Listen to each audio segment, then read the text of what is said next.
dari kami, ini adalah bayangan dari kami, rencana dari kami. Dan itu yang nanti akan saya sampaikan. Lalu apa isinya di cerita dari pendopo ini? Lihat saja nanti. Tapi kelemahan Anies tertutup oleh ambisi besarnya. Dia pengen jadi presiden dan pengen menorehkan sejarah dalam kehidupannya. Dan untuk bisa ke sana, dia bisa menghalalkan segala cara. Tapi dengan kasus banjir kemarin, bagaimana pencegahan pada saat terjadinya bencana, kemudian penanggulangannya. Di situ kami menemukan sekali, aduh, kenapa begini? Ibu Sri Mulyani, nama-nama lain itu muncul secara tidak keseluruhan. Ya, nanti yang berkuasa, regardless partai politiknya, dia harus punya behavior yaitu akuntabel, bersih, melayani. Jadi kalau kita berkompetisi secara demokratis bukan untuk grabbing the power, tapi how to serve people better than others gitu kan. Kita rakyat dari bawah ya menginginkan Pak Anies Baswedan sebagai Presiden Republik Indonesia periode 2024-2029 agar Indonesia tersenyum.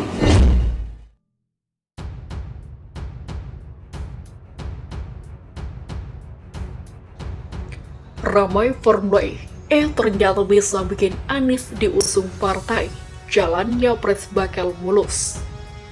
Direktur Rumah Politik Indonesia, Fernando Mals, memberikan sejumlah analisis di balik ditunjuknya politisi Nasdem Ahmad Sahroni menjadi ketua pelaksana balap mobil listrik internasional Formula E. Fernando mengatakan penunjukan Ahmad Sahroni oleh Gubernur DKI Jakarta Anies Baswedan ini sangat politis. Ahmad Sahroni sepertinya sedang dipersiapkan oleh Partai Nasdem untuk mengikuti Pilkada DKI Jakarta pada 2024, kata Fernando kepada KNP.co pada Jumat. Menurutnya, Anies sedang memberikan penggung kepada Sahroni untuk melakukan penjajakan dan persiapan menuju Pilkada 2024. Pengamat ini menduga Formula E membuat Anies menjadi semakin mesra dengan Nasdem. Selain itu, sepertinya sudah hampir dapat dipastikan bahwa Partai Nasdem akan mengusung Anies Baswedan pada Pilpres 2024, gitulah katanya. Direktur Rumah Politik Indonesia ini menduga mungkin saja sudah ada komunikasi dan komitmen antara Surya Paloh dengan Anies Baswedan terkait dukungan tersebut. Imbal baliknya, Anies mempersiapkan Sahroni untuk menjadi penggantinya sebagai Gubernur DKI Jakarta. Seperti diketahui, usai menjadi ketua pelaksana mobil listrik internasional Formula E,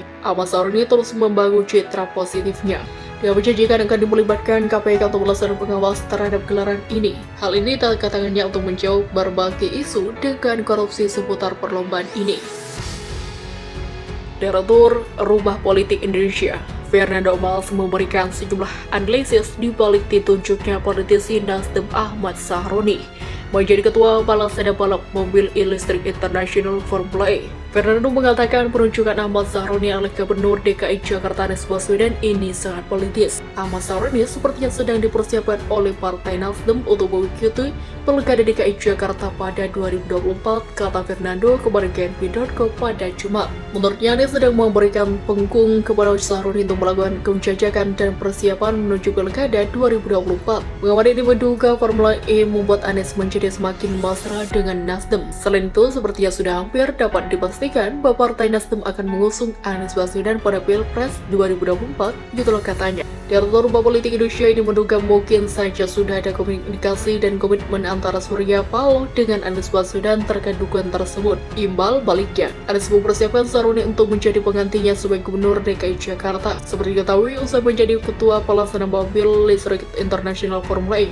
Ahmad Sahroni terus membangun citra positifnya. Dia berjanjikan akan melibatkan KPK untuk melaksanakan pengawas terhadap gelaran ini. Hal ini tangannya untuk menjawab berbagai isu dengan korupsi seputar perlombaan ini.